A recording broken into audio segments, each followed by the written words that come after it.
Senator Spender. Thank you, Mr Acting Deputy President. Reports that I have delivered my final speech are an exaggeration. I will take this opportunity to speak on the budget.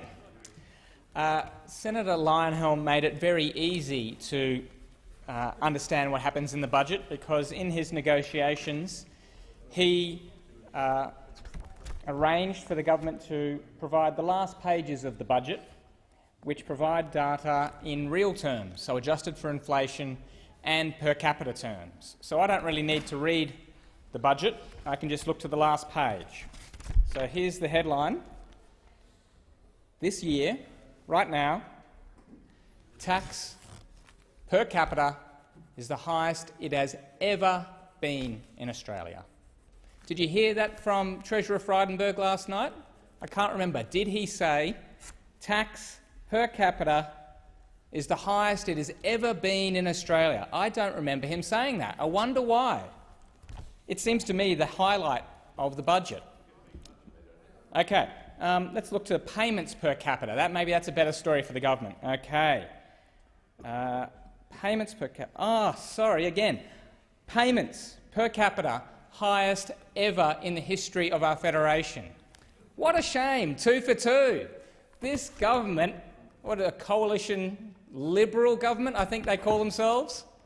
Liberal government has delivered the biggest government in Australia ever, both in tax, both in government spending, the biggest ever. It's not me. You published it. It's on the last page. Numbers are right here. Just to make it clear, on average, an Australian is taxed this financial year $15,465. No other number in the past has ever been as high. Isn't that something to be proud of, Liberal Party? And payments, government spending per person. Government is spending on your behalf $16,634. So that's a bigger number. So even though they're taxing you more than they ever have in the past, ever, doesn't matter what government, Whitlam, Rudd, Gillard, more than they've ever taxed you in the past, they're still spending more than that on your behalf. That means more debt. They cannot live within their means. We heard last night that we're not taxing you, that we're living within our means. It's just not true.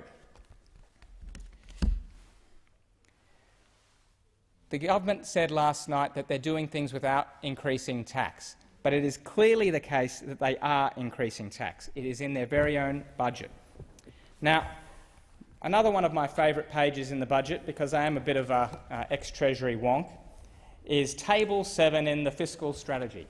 This is the one where the government of either persuasion, Labor or Liberal, tries to pretend that they're not increasing spending.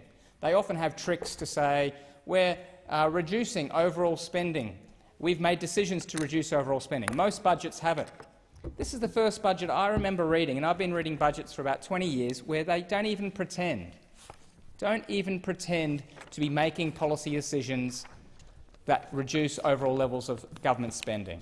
Normally you have these promises that will offset all new spending. It doesn't exist. This might be the first budget ever. No promise to offset new spending.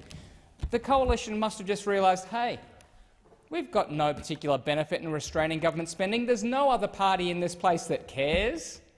The Labor Party don't care if we're increasing spending, so let's just do it. This financial year, the government, the very prudent government that we have, says we are going to make policy decisions to increase government spending by a mere $3 billion. Isn't that nice of them? We could have nearly had a budget surplus this year if the government just decided not to spend. And over the coming 4 years, the government has decided to make policy decisions to spend an additional $8 billion. This is unheralded in budgeting, particularly from a coalition government, which normally at least tries to pretend that they're reducing government spending. They use smoke and mirrors, they move money into out years. They didn't even bother doing it this year. It's an absolute disgrace.